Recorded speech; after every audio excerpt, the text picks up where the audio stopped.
What's up, Facebook world? Hello, hello, hello. Good evening, good morning, good afternoon, wherever you are tuning in from. Hope you're having an amazing day, evening, morning. Not sure what's going on in your world.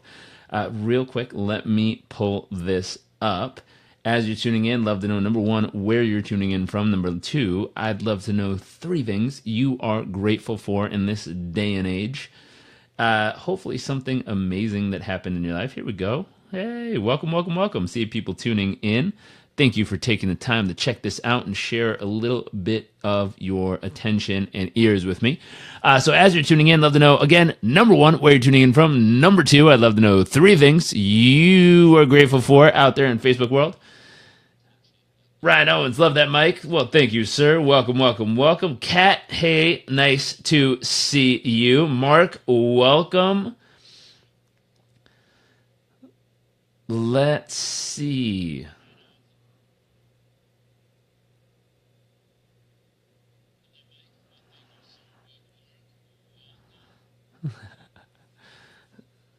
Oh, here we go. Jeff, grateful for my kids, my health, and your live feeds. Well, thank you, sir. Elaine, nice to see you. Good evening. Welcome to the Chit Chat Online here.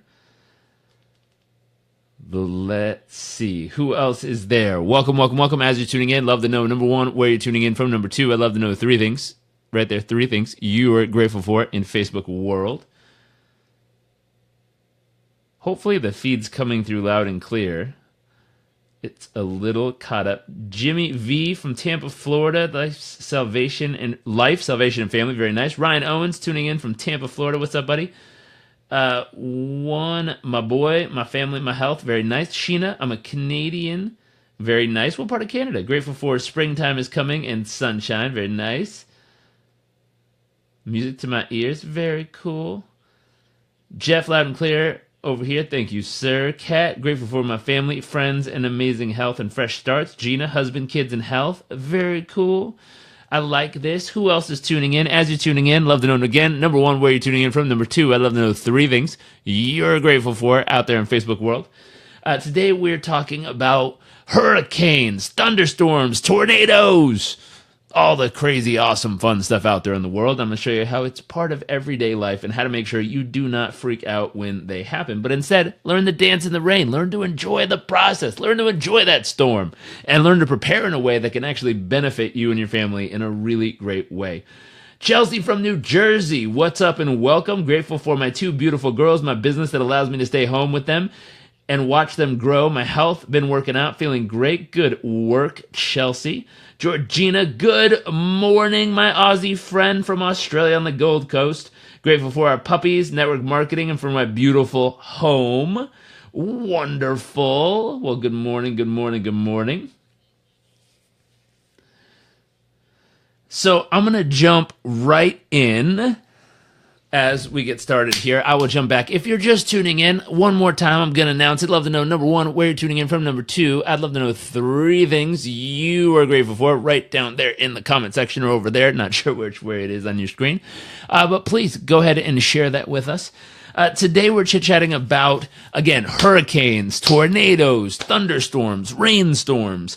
Basically any time in your life that you're kind of bamboozled. Craig, nice to see you, man. Welcome to the chat.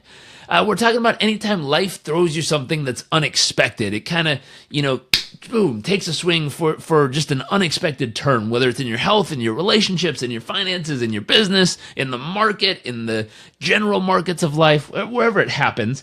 But inevitably, when these things happen, we tend to freak out. As human beings, we literally freak out. We're like, oh my God. And why do we freak out? First off, I'd love to know your opinion of why you believe people freak out. But I'll share it in just a minute. James from Southern New England, welcome, sir. Grateful for my wife, my energy, feeling cozy and warm on a cool night. Very nice. And so the big question here is, why do you think we freak out? What causes us as human beings to go, and run in circles and smack up against the wall and fall over? That concept, little extreme there. Kayla from New Brunswick, nice to see you. Grateful for my life, my children, and my love of mankind. Very cool. I like that. So what do you think? Just turn to the comment section real quick right here. A little tired tonight. But here's the question. Why do we freak out as human beings? If all of a sudden our health takes a turn for the worse, why do we freak out? If all of a sudden, our business slows down financially one month, why do we freak out? If all of a sudden we lose a good client, or if all of a sudden, something goes wrong in our relationship and we're struggling. Aaron, nice to see you, buddy. Welcome. Haven't seen you in a while. What causes that freak out? What do you think it is? I'd love to know your opinion in the chat section. I have a few thoughts on this that I'm going to share in just a moment here, but I'm curious. What do you think? What do you think causes that? And I'll give you a moment to chat that in. Let's see. Sheena says fear of change, maybe. Yeah, possibly. So if fear things are changing and we don't know what's next, so we don't quite know how to prepare for it, absolutely, that could be it. What else do you think causes that freak out enough? It's like, oh my gosh, what's going on? Georgina says, because it can be scary as heck, and sometimes we get too comfortable and forget that we need change and challenges to grow. Good point. Kayla says, I think we freak out because we doubt having faith in life. That could be it. Gina says, feeling out of control could cause it. Absolutely. Here would be my 2 cents for what it's worth. Jolene says, fear of failure. That could be it. Lack of belief in ourselves, says James. That could be it as well. So all of these are great thoughts. Here's what I would throw out there as an idea. What if it is, Olivia says, going through this process now? Yes, it's fear. James, people freak out because they don't have faith, nor they're grounded in the word. He says, don't fear it, and he commanded it, and he said, don't fear it over and over. Absolutely. So here's what's wild. Let me throw this out there. What if it's the fact that we think whatever's happening isn't supposed to happen? Now, I know that seems overly simplistic, but think about it. If there's a hurricane, we moved to Tampa, Florida, and my wife made me promise that if there's a hurricane headed towards us, that we will leave town. Now, what's wild is if you talk to all the locals around here who grew up here, who've been here forever, what do you do when there's a hurricane? They all say, throw a hurricane party. They go buy all the alcohol in the store, and you see people, they buy generators for their houses in case the electricity goes out, and you see people up and down the streets just having the time of their freaking life, partying their faces off. And we always laugh. And what's wild is we sit there and we're like, why are we freaking out? Well, we moved from Southern California. We don't have hurricanes. But here's what's really entertaining. Have you ever seen someone from Florida in California when there's an earthquake? I mean, you want to see something pretty entertaining. Watch when that happens. Someone from Florida is in California. The earth starts shaking. And us who grew up there are like, yeah, big deal. You just wait it out for 10 seconds and you're freaking fine. Or maybe go stand outside, or maybe stand in a door jam if it's real crazy. But what's funny is if you watch people not from California in the middle of like a big earthquake when the ground shakes, holy mackerel, they freak out. They run outside. They're like, oh my God, I think the ground's going to open up. We're all going to die. You're like, hey, chill out. It's just a little shake. Who cares? Make sure expensive stuff doesn't fall. Like that's the big deal in an earthquake. And so what's Elaine says, grill everything in the freezer and invite the neighborhood. Jolene says, yes, I'm in Miami. Hurricane parties are the norm. Absolutely. So what's wild and entertaining about that is it's our expectations of the fact that it shouldn't happen. So instead of thinking, oh my gosh, I shouldn't get sick. Why not? It's part of life. You get sick, you're like, oh, this is shitty. Doesn't mean it doesn't suck. It doesn't mean it's not fun. Of course it's not fun. Of course it sucks. But it's part of life. Why the heck freak out over it? It's like the first time you have your first child. We don't have one yet, but I've talked to lots of friends and coached lots of people through this process. And your very first child, the night that it gets sick and it stays up all night coughing and throwing up and crying, and most parents run around like, oh my God, is it going to die? I don't know. Ah! Now, very rarely does it happen. Sometimes it does, and it's very sad. But for the most part, they take the kid to the emergency room. They sit there all night. They don't get to sleep. And the doctor comes out and goes, it looks like your child is constipated, ma'am, or sir. And if you're a parent, by the time you get to the third kid, you're like, hey, go to bed. You're fine. Here, there, poop, you're fine. That's kind of gross. I don't know how you do it, but somehow you get the kid to poop, and all of a sudden everything's freaking fine, and it's no big deal because you've been through it before. And like if the first time you have the flu, you feel like you're literally going to die, by the fifth or sixth time you catch it, hopefully you never catch it that many times, but if you do catch it that many times, you're like, hey, I caught the flu, no big deal. I'm going to sit at home, eat some soup, drink some water, and I'll be better in a day or two. It'll be fine. And so this process of realizing it's normal for hurricanes, for tornadoes, for storms, theoretically to pass through our lives. So the real big thing is to figure out what are the normal storms that show up at your stage, age, and moment of life. What are expected storms? What are expected things that can show up? If you're in your teens, is it probable that you might not save enough money for your rent one month? No, that seems ridiculous. If you're really good, then you save some money. But for most of us, when we were, 16, 17, 18, 19, 20, there's a pretty good chance we might mess up our finances and maybe overspend at 1 or 2 months on something we shouldn't have and land up in a position where it's like, dang it, I'm out of money. Holy mackerel, I'm going to have to figure out how to come up with rent in the next 10 days because it doesn't look like I'm going to have it. That's normal. Now, if you're like 65 or 55 and you're still, or 45 and you're still struggling with that, that's kind of abnormal. You should have figured it out by now. I think, not everybody, but for most people, you should figure it out by then. Hope so at least. Same concept. What things should you expect to have to face in your 20s and 30s? If you haven't found the one, could you expect to be a little lonely? Yeah, that's normal. You're like, dang it, I work and work and work and work, and I can pay rent now, but seems like all I do is work, and I don't have anyone to share all this awesomeness with. I kind of wish I could find somebody to share life with. That seems pretty normal in your 20s and early 30s and sometimes 40s, but that's part of the process. Now, if you keep going, you got to ask the question, what else could you expect maybe it's in your 40s? Well, you could expect if you have kids that they're going to go through a tough time. They're going to have some moments in their life that don't quite work out for them. It's like, that's normal. So I apologize for the upbeat motivational conversation tonight, obviously, and I hope it's useful. But my action and my thought process would be, and let me just turn it over to the comments again. Thank you for those of you participating. What I would love to know, what do you think? And let's start by age brackets. Let's go like 18 to 25.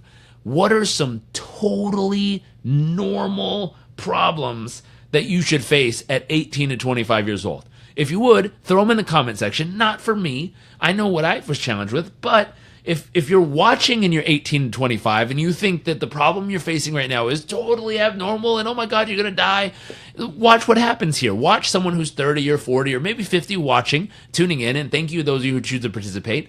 Watch what they put as a normal problem for 18 to 20-something years old. 18 to 25, let's say. What's a totally normal problem that someone might face at 18 to 25 years old?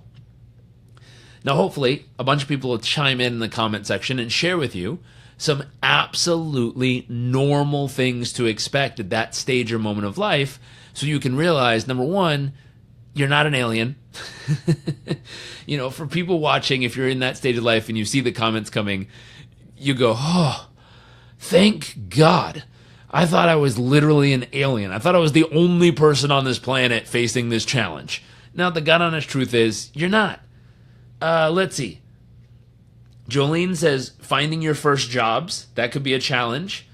Let's see. Gina says, finances for sure. James says, dating. So figuring out, how do you figure out who the one is, or how do you go on a date? How do you ask a person out on a date? That's kind of a toughie for the first few times. It's really nerve-wracking. Miguel says, confidence on taking risks, any type. Like, how do you gain confidence when you're young? Truth is, you gain it through experience. So you have to go do something, and you're going to lose some of the time. You're going to win other times too.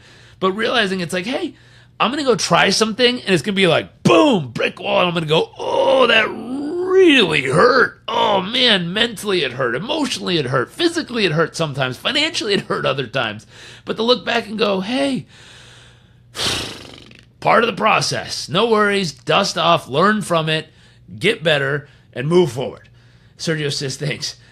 So finances, first jobs, dating, confidence on taking risks, or confidence in life in general overall. Those are some good things that are going to be totally normal to be challenged with. Self-belief, Georgina says, between 18 to 25 years old, these are totally normal things to be challenged with. How about this? What about 25 to let's say 25 to 35? 25 years old to 35 years old. What are some totally normal things to be challenged with? Kat says, my son is currently trying to figure out what he wants to do after high school. That's a big challenge. Kat, you might want to grab him a copy of my book over there, Vevlo in Spanish or Live It in English. It'll help him. I would suggest help him design his ideal day and help him design his ideal vision for life, not as the perfect thing he's going to always work towards, but something he can start with as a vision that can help him clarify what steps can help him get closer to that vision, whether it's going to college, whether it's finding a certain job, improving on certain skill sets, can really help him. Let's see, Chris, they're trying to figure out who they are, what their beliefs are, what separates them from their parents. Absolutely. Sergio, failure is part of the journey to success. Love to fail. Absolutely. Doesn't always feel good when we do fail, but if you love the process of learning from it, oh man, it's good. Kat, yes, I will. Okay, cool. So what else is a big challenge from 25 to 35 years old? Miguel says commitment. That's true. If you're a man, women too, but mostly men, if you're 25 to 35 years old and you're focused on building your kingdom, you're focused on growing your empire, whatever that means to you, businesses or traveling or whatever it is, it's very difficult to commit to a long-term relationship or career if you're constantly going from one thing to the next thing to the next thing because you're trying to find what your thing is. Or if you're 1000% locked in on your thing and you're so locked in on it that you can't have any time for anything else. It's a real challenge to commit to other things except for that one thing you're focused on constantly. Elaine says paying off school loans, independence, absolutely. Kat says first apartment, independence from parents. Chelsea says right now, worrying about how to get to the next level. Been learning an awful lot lately, waiting to reap the rewards. Ooh, that's a big challenge. 25 to 35 years old, you see these people who are uber successful. Some of them hit the investment lotto. Some of them inherited money. Some of them just worked their ass off somehow for 10 years, 5-7 years, and they just work their way to success. And you see these people just hitting it big, it looks like. At least on Instagram, it looks like that. And you're watching from a distance going, damn, how did they do that? Oh my gosh, I mean, it feels like I'm working as hard as them. It feels like I'm putting in the effort. Where the hell's the reward? That's certainly a feeling somewhere around 25 to 35 years old. That's a big normal problem people face. Okay, so how about this? 35 to 45. I'm not there yet. So please, if you're ahead of me, I'd like to know what challenges come next. I certainly know prioritizing things that really matter is a big challenge. I coach a lot of men at that stage of life and learning how the heck do you prioritize everything you're supposed to be doing, meaning you should work out, you should eat healthy, you should sleep 7.5 hours a night, you should spend more time with your family, you should work hard at growing your empire and your business, you should be doing everything because you're intelligent at this point, you know a lot. But how the heck do you get yourself to do it every day? That's the hard part.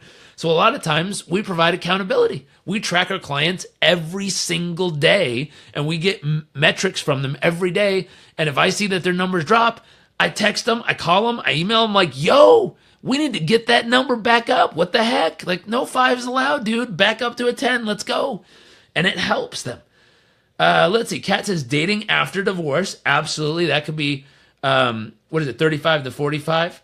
That could be a challenge in that state. Absolutely. Health could be a challenge already. Work, life, family balance. Absolutely. Finding purpose. Oh my gosh, that's a big one. Sometimes people in this 35 to 45-year-old stage, they've worked so hard at becoming successful in whatever they did. They made their millions. They built their company. They built their schools. They traveled the world. They did it. And now they're stepping back going, So I'm successful, but I don't feel very freaking fulfilled in life. It doesn't feel like I thought it would. I got all the money. I have my passive income. I made the millions. I have the wife. I have the husband. I got the kids. Shit, now what? That's a big question at that stage of life. Again, perfect time to read the book. Little selfless plug there. Gina says, I'm 33 and my biggest worry is my 2 young children and making sure they're healthy and happy. Oh, there you go. That's a thing. Marilyn, nice to see you. Welcome. Scott, where you prioritize and find you reveals your focus. Absolutely, absolutely. Changing careers is a big thing. Ooh, huge one. Chris says, my biggest challenge is my teenagers, young adults working through their struggles. Oof. Single parenting. That's a big challenge at that stage of life as well. Whew. Or how about this? Trying to date while raising teenagers as a single parent. Holy mackerel. I mean, that is one heck of a challenge, to be honest. Look, I'm not there. But I've talked to friends going through that process, and they're like, dude, I mean, you're going on a date, everything's going great. You're like, oh, I'll see you next Thursday. And then you come home and your kid's like, blah, Mom, I need you. Or Dad, I need you. My world is ending. And you're like, oh, crap. Sorry, can't do it. Teenager needs me. Hashtag teenager mom or teenager dad. Those things happen. Totally normal. All the above, handling setbacks. Can we buy a signed copy of the book? Absolutely. Send me a direct message and we'll figure out what the cost to do the shipping. And I think it's like $7 plus shipping. And we can sign a couple and mail them out from here. Or the other, we'll figure it out. So Kat, yes, just send us a direct message and we'll figure out how to get that out to you. Let's see. So all these. So I'm going to go one more step further, which is pretty far on the distance from me because I can't quite see it from where I'm at this stage of life, but hopefully some people can. Let's say 55 or 45 to 55. Let's say, 45 plus or 55. Let's go 55 plus. So after 55 years old, what are some normal challenges? Normal challenges 55 years old and above. What do you think? Normal challenges. Ooh, my mom is worrying about starting over later in life. What's the next step? Ooh, that's a big one. Chelsea might want to grab her again, copy of the book, have her design her ideal day as her vision. Kat says health issues. One big challenge at 55 is normally the repercussions of whatever you did or didn't do when you were teens, 20s, 30s, 40s. Chris says no savings. Exactly. So in the financial world, if in your teens, 20s, 30s, 40s, you invested, you saved it, we just went and invested, a handful of money into my wife's IRA account earlier today.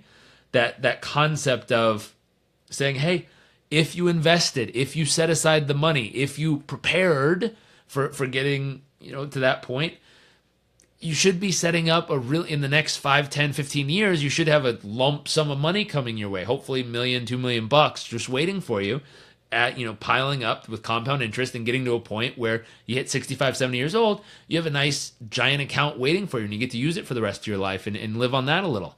At the same time, if you didn't invest and you didn't take care of and invest financially, invest in your health, invest in your mind, invest in your relationships, now you get to this point Jolene says, which is regrets. You look back and go, damn, $5,500 a year was not a lot of money. I blew it on all kinds of crazy shit. If I would have just put it in that damn savings account, the independent retirement account, I'd have $2 million right now instead of trying to figure out what the heck I'm going to do for work in the next 20 years of my life. That concept. And take it to your health. If I would have just eaten healthy every day and chosen the healthy option all those years, I'd feel freaking amazing right now. If I would have just stretched in your physical health, if I would have just stretched a little more. My wife took me to this stretching class last night. And it was amazing. This guy's like in his 50s or 60s. And I mean, he can stretch better than most 18-year-old ballerinas I've seen. He used to train the ballerinas on how to stretch. I was impressed by this human being. And it made me go, wow, I need to stretch like this every single day because when I'm 70 years old, I want to be the most flexible man I know. and mentally flexible, emotionally flexible, but also physically flexible. So I have that flexibility in my mind and body and life. It's really amazing to watch him. And I'm like, wow, I need more of that in my life, because he's way more flexible than me. And he's probably 20, 30, 40 years older than me. And that is not a good sign.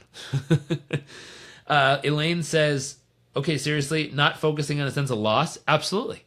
So realizing there are some regrets of like, oof, shit, I shoulda, coulda, woulda done that better. But then saying, hey, I am what I am. I'm here now. These are the choices I made. I'm not going to ruminate on the past and be like, I shoulda, coulda, woulda. I'm going to say, hey, this is where I am right now. And I'm going to fucking figure out how to dominate moving forward. At every stage of life should have this mindset. This is where I am right now. I'm going to figure out the absolute best way to maximize my future. And I'm going to work like hell towards it. And Elaine says, motivation for continuing to grow and maintaining curiosity. Absolutely. Also, 55 plus, training your brain to realize, like Elaine said, you're not old. You're freaking young. And I've got a dad who's bent on proving this to the world. He's 57 years old. And the man goes and does ultra marathon seminars he teaches for, all those days on stage.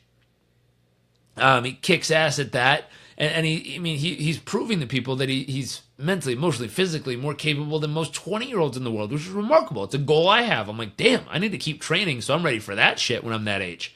Or you look at Sister Madonna Bruder, the oldest person to complete an Ironman competition at 83 years old, I think it was last year in Canada. Pretty amazing. I'm trying to get a hold of her to interview her for a program we're doing. Chelsea says, losing a parent you weren't ready for it happens. It's part of the process. And again, even though the unexpected happens, like, oh my gosh, they died. Oh, I hate it. It was unexpected. Still, absolutely normal. Absolutely normal. And a normal problem, I'm just saying. So to realize, hey, any day I could wake up and my friend, knock on wood, doesn't happen for any of us, but my friend, my child, my spouse, my parent, my grandparent, anybody could be gone tomorrow. I could be gone tomorrow. Just happens. And so realizing that's normal and part of the process, and realizing if it does happen, to be like, wow, that sucks. And it's normal. People pass away unexpectedly. Part of the process. Not a happy part of the process, but it's part of it. And so knowing, losing friends early, learning from that, realizing that whole concept of squeeze every ounce of life that you can get out of it every single day that you have the opportunity to. The whole concept, love deeply. When you have the opportunity to love someone each day, pour your heart and soul into them. Live fully. When life gives you opportunity to live fully, live. Like, grab life by the freaking horns and go for it. Take the risk. Take the challenge. Try it out. Go for it and see what happens. And live in a way that really matters. Do something every day that matters far beyond just yourself.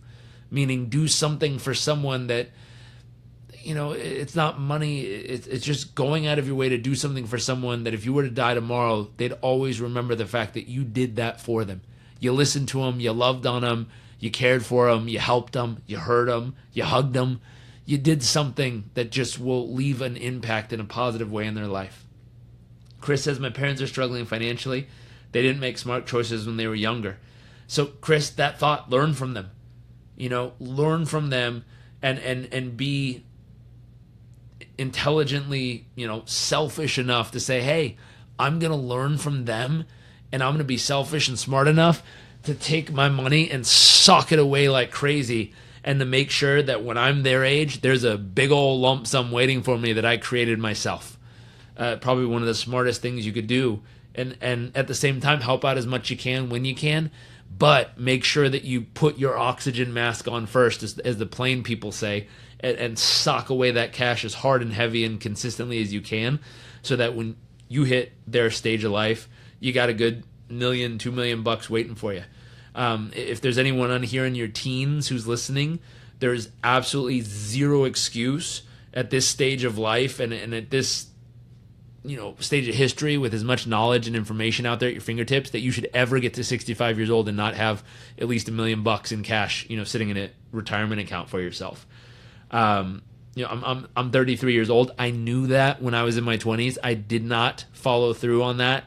And I think A lot of young people miss out on it. I was talking about it last night on the other episode.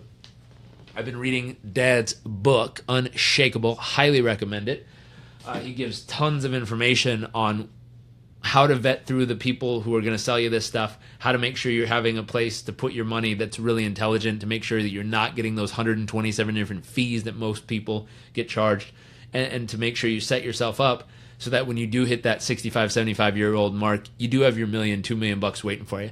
And it does not take a lot of money, maybe $5,500 a year or something like that for most people if you start young enough to get up to that mark. And I realize that's not the goal most of us are aiming for, but worst case scenario, if your business startup fails and you make $100 million and lose $100 million and you go through all those crazy processes, what's wild is you turn 65 and at least you got the $1 million there to be like, well, shit, at least I got this to use for the next few years. And it's not enough to live on forever for most people, but it's enough to have a lump sum waiting there for you. Carlos from Guatemala. Hola, my friend. Elaine, I'm working on being motivated both by the negative and positive ends of life, so both can serve me. Absolutely. Kat says, I just turned 40. I need to get serious about this. Yes, ma'am, you do. Travis, hey, Jairek, great to see you here again. We just met our advisor tonight to put more away for the future. Travis, we just went by Fidelity early today and tossed a check in from my wife's account, and then we're deciding how to set up some automated deductions as well to both of our accounts every single month. So that way it just keeps hacking it away. And the truth is, if you just set it automatic deductions, it'll take it out. You'll find a way to make do without it. And you'll be very, very grateful to yourself 35, 40 years from now in the future, if you, depending on what stage of life you're at. Anyways, dinner is ready. I'm going to go. Hopefully this was a useful conversation. The reason I wanted you to chit-chat about the normal challenges is to realize they're normal. Don't freak out about them. Enjoy them. Laugh when they show up. Be like, oh, yeah, to be expected. I knew this was going to happen at some point in my life. Fuck, okay, guess I got to deal with it now. Let's do it. Enjoy them. Smile. Laugh when they happen. Open your heart and just look up and be like, really? Now? Okay, if now is the time, let's roll, dude. And just jump in. It's just a very simple thought process. It's nothing special, nothing crazy. Chris, thank you for that. Hope you enjoy it. Nothing crazy, nothing out of the normal in this conversation. But expect the fact that shit times will show up in your life. I know that's super motivational, but expect the fact that it's going to happen. And just practice catching yourself. When you start to go and freak out, go, wait, breathe. Totally normal, totally normal, totally normal. And then enjoy it. Be like, if I have to take the next 15 steps, I can be pissed about the next 15 steps. I can be angry about the next 15 steps. I can be so sad and upset about the next 15 steps. Or I can say, you know what? Screw it. They're shitty steps, but they have to be taken. I'm going to enjoy the hell out of every one of the damn steps. I'm going to be like, ha ha ha, ha ha ha, ha ha ha. And who cares? Enjoy the shit out of it. It's uncomfortable. You don't like it, but everyone has to go through it. So at least put a smile on your face and have fun. Why not dance through the damn 15 steps? That thought process. What's the youngest someone can start saving? Ooh, Kimber, hi, just in time. Tim, I don't know. You might want to check with like a Fidelity person or someone like that, or Google it. Jolene says, my husband just lost his job at 43 and I had to give him this speech moving forward. He found a new job, lower pay, but it's pay. Exactly. Take it and go. I mean, this is something I always, not always, but I think about every now and then, which is, what if your career, your field, your entire industry became illegal tomorrow? So I always sit back, I'm like, well, shit, what if coaching became illegal tomorrow? I'm like, well, that would suck because that's kind of my profession and it's a good core part of our business. I'm like, well, what would I do? I always go back, and hopefully, Julian, this might be helpful for him, is I always step back and say, well, wait a minute. Was it ever really about coaching, or was it about a message I'm trying to get to the world? I'm like, well, it's about the message. Well, how can I get that message to the world? Learn what it takes, live it fully, and pay it forward. Learn it, live it, give it. How could I get the message to the world? I could do that through movies. I could do that through comedy. I could do that through blogging. I could do that through being a personal trainer. I could do that through being a doctor. I could do that through a million different ways. So if coaching became illegal, I'd choose one of those. And ideally, like you said, start at the bottom. The pay is going to decrease because I'm starting over. No problem, part of the process. But I've got, 14 years experience in how to grow a business? That's a lot of experience. That's 14 years doing something. That means I know how to be good at it. I know how to be consistent. I know how to be proficient. I take all that knowledge and experience. I bet I can speed up the process this round. Now, again, that's part of the process. Shit happens. And so that concept, hopefully that thought process of helping them saying, hey, like you said, totally freaking normal. Grab a job, start there, figure out how to become the best at it, kick ass everyone else's ass, set your hopes high, set a North Star, come up with your ideal day vision, figure what that is, and then work towards it every day. And on average, takes anyone between, some people 6 months, some people, a good 18, 36 months, somewhere in there, to turn that vision into reality. And just repaint the vision, recreate where you want to go.